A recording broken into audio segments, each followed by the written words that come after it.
En el 2004, la resolución 1559 del Consejo de Seguridad de Naciones Unidas ordenó el desarme y desmantelamiento de Hezbollah y de cualquier milicia en Oriente Medio. ¿Por qué? Cuando el Estado de Israel inicia sus operaciones, ¿es Israel contra el terrorismo o es un enfrentamiento entre fuerzas sionistas y antisionistas? En Gaza, Líbano, en Siria, ¿quién ejerce el terror como mecanismo de coerción y quién responde? Cuando la palabra no vale, cuando las herramientas con las que cuentan los bandos son desiguales, cuando los acuerdos y tratados son sistemáticamente violados, así como el derecho internacional humanitario, al convertir a civiles en objetivo militar, ¿es la guerra y formarse para la acción armada algo criminal o imprescindible? Hezbollah, resistencia política y militar, pongamos el punto en la I.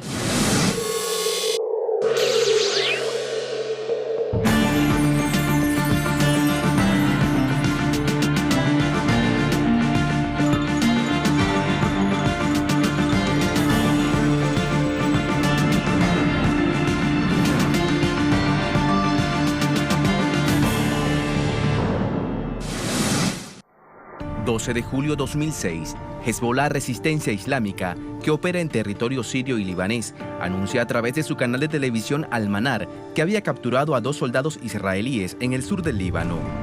Israel asegura que fue en su territorio e inicia la operación Recompensa Justa, con sus bombardeos de instalaciones de transporte, comunicaciones y energéticas en Líbano.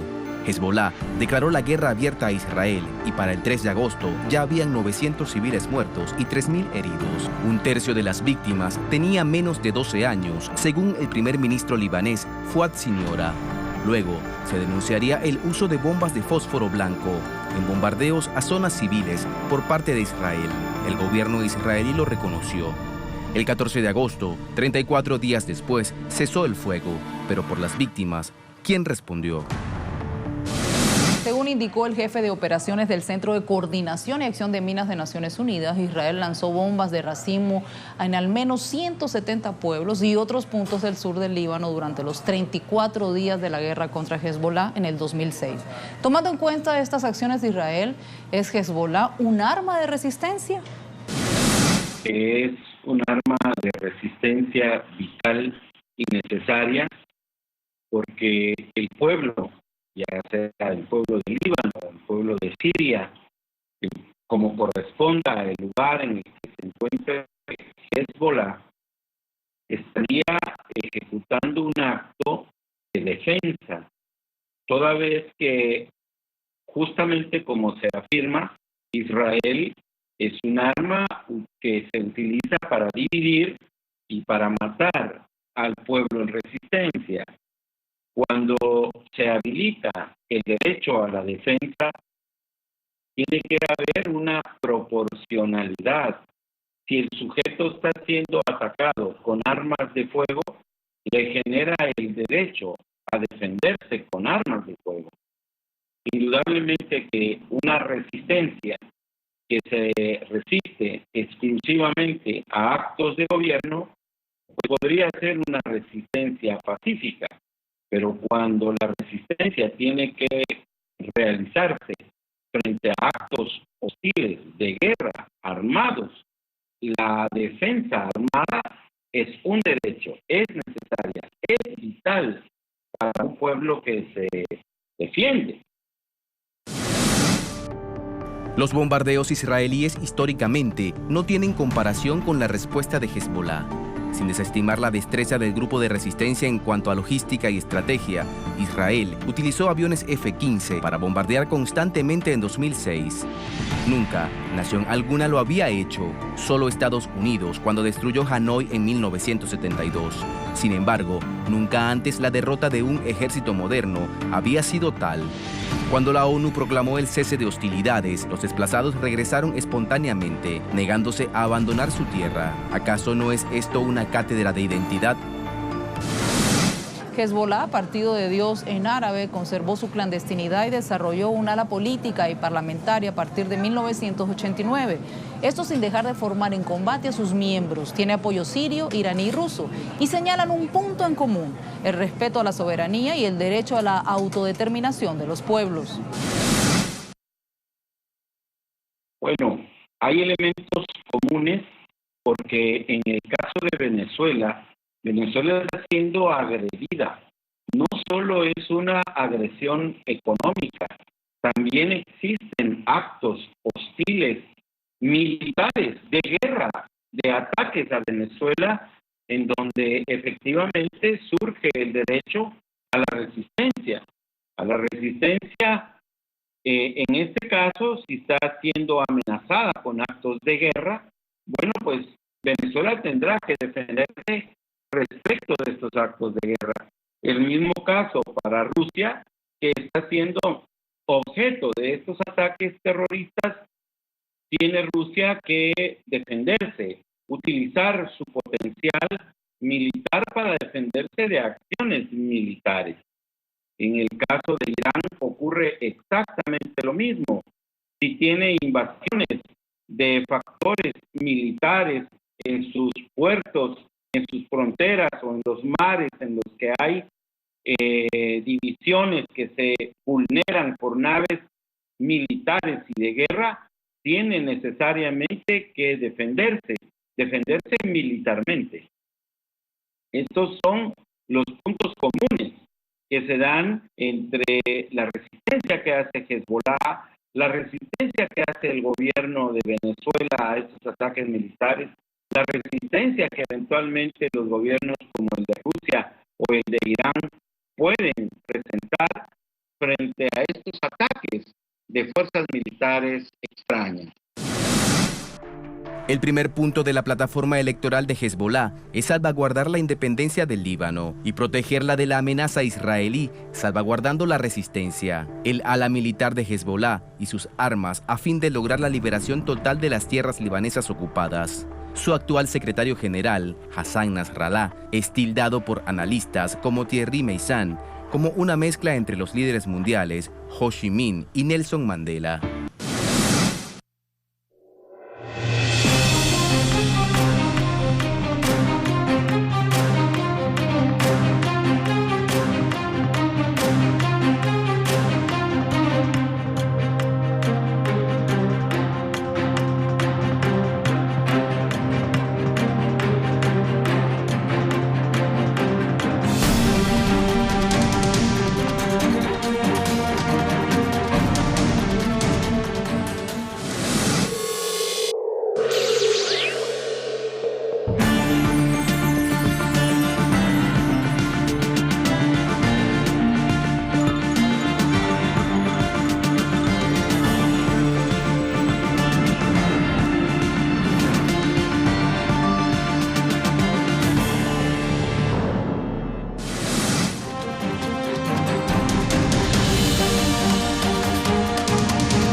Hezbollah es una resistencia creada durante la ocupación israelí de 1982 al 2000, consciente de que la paz en la región será imposible hasta que no se solucione el problema del régimen político en vigor en Israel, un estado nacido para dividir y matar. Punto de partida a este análisis. Luego del breaking news se suele olvidar lo terrible de la guerra, se suele mirar a otro lado, poco se habla de quiénes son los responsables o se va desviando a otra situación. Al final, todo parece quedar disuelto. Veamos entonces detalles que nos pueden ayudar a esclarecer quién es quién en Oriente Medio. El tema de los partidos políticos teocráticos es un tema que en el caso de Hezbollah ha sido superado. En este último manifiesto que Hezbollah ha hecho público al mundo, Hezbollah ha abandonado un discurso, una argumentación fundada en la idea de un partido teocrático. Hezbollah habla de una democracia de las mayorías, y habla de la posibilidad de que se tenga un movimiento de resistencia en el que estas maneras de apreciar el trabajo político desde la teocracia, pues ya no es parte de esta argumentación.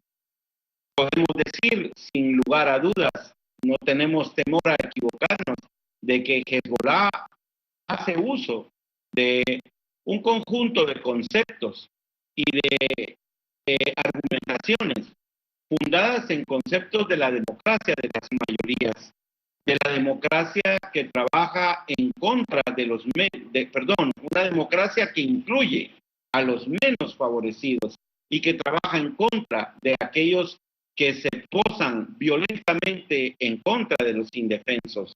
Creo que Hezbollah ha dado un salto de calidad, se presenta al mundo como una fuerza que tiende a la democracia y que abandona las prácticas teocráticas de la política. 30 de julio de 2006, un edificio de apartamentos en la ciudad libanesa de Cana se desplomó tras un bombardeo israelí. Los medios hablaron de 54 muertos, 27 de ellos niños. El hospital libanés de Tiro reconoció que el número de muertos era 28 y entre ellos habían 16 niños. El primer ministro israelí de entonces, Ehud Olmert, lamentó las muertes, pero aseguró que los habitantes habían sido previamente advertidos ante la inminencia de bombardeos. El 8 de agosto de 2006, el informe de las Naciones Unidas señaló la imposibilidad real que los civiles tenían de escapar debido a los ataques de los israelíes a carreteras y medios de transporte. En este contexto, Jacques Chirac, presidente de Francia, preguntó si Israel buscaba la destrucción del Líbano. Cuba emitió comunicados condenando a Israel.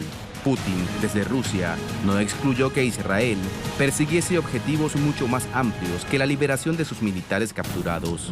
Hugo Chávez, desde Venezuela, retiró el embajador de Venezuela en Israel en rechazo al genocidio. El primer ministro británico Tony Blair y George Bush hicieron lo propio, respaldar a Israel. Una de las estrategias del sionismo israelí ha sido intentar enmarcarse en la expansión territorial como conflictos de fe.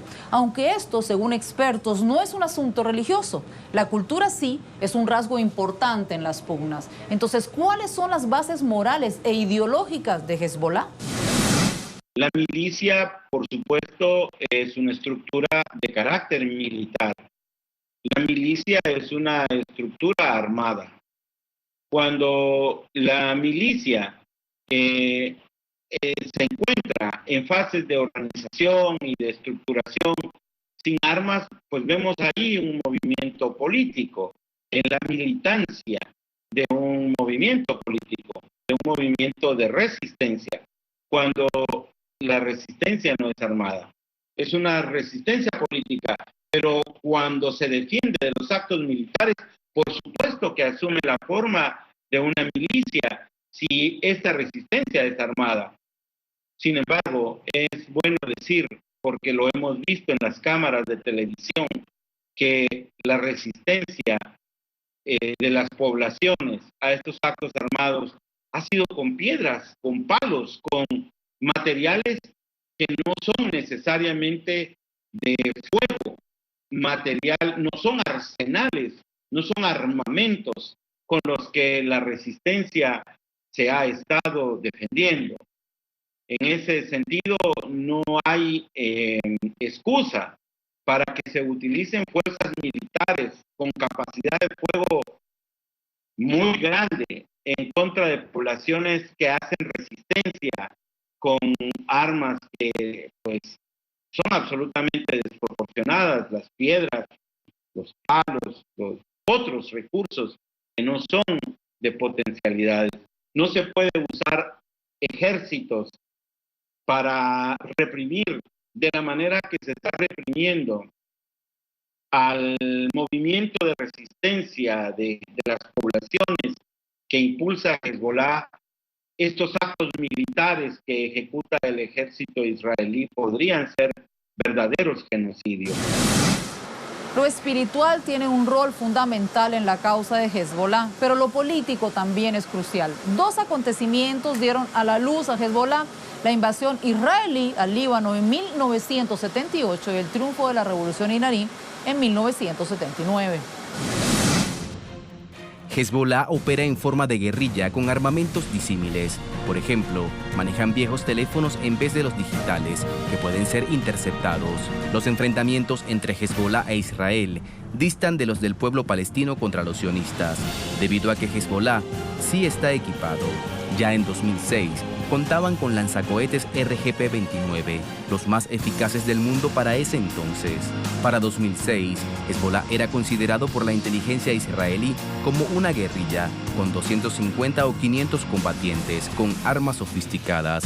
Hassan Nasrallah ya había dicho que el Partido de Dios contaba con varios miles de combatientes y 15.000 reservistas. Israel no lo consideró en un principio, y ese fue uno de sus principales errores desde la creación del movimiento libanés de resistencia.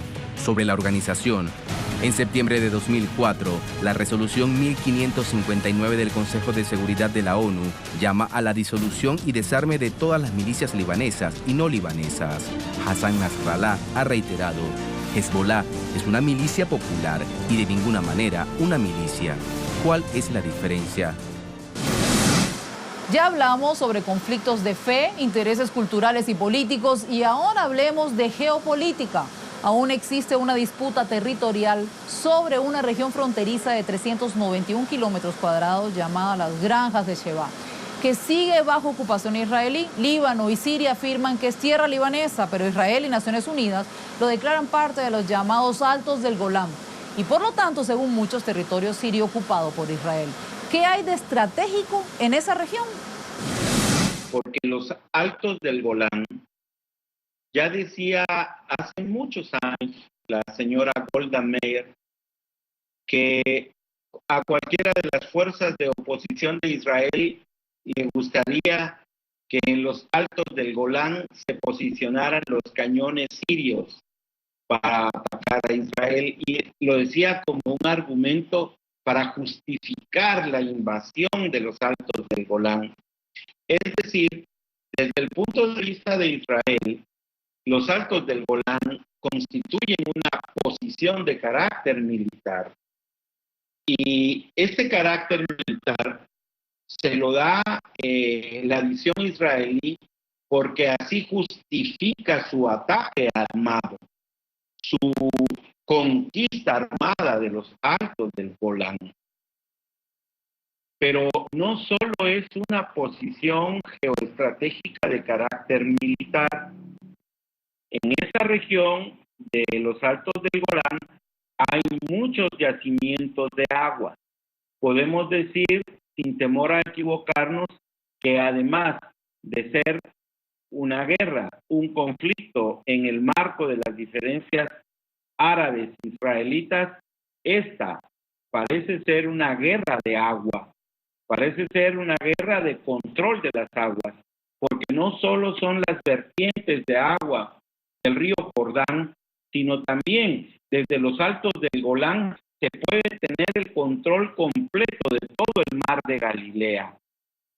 Digo entonces que el carácter geoestratégico de la conquista y el arrebato, el despojo que lleva a cabo Israel de los Altos del Golán, no solo tiene un carácter geoestratégico militar, sino también es un despojo de recursos que concretamente tienen al agua como recurso estratégico en juego en ese punto. Oscuridad y desinformación que dejan las bombas y cifras de las guerras. La agresión de Israel en Líbano en el 2006 perseguía el objetivo estadounidense de modificar fronteras del Gran Medio Oriente. Debido a la existencia de Hezbollah, las fronteras no fueron modificadas. Los pobladores regresaron, Siria recuperó su liderazgo regional e Irán creció. Todo esto fue caldo de cultivo para la guerra en Siria hoy y las continuas agresiones diplomáticas a la República Islámica de Irán por parte de Occidente. De eso se trata todo, así lo aseguran expertos. Pero Hezbollah moviliza a un sector que se resiste al avance del dominio israelí en la región. Pusimos así el punto en la I.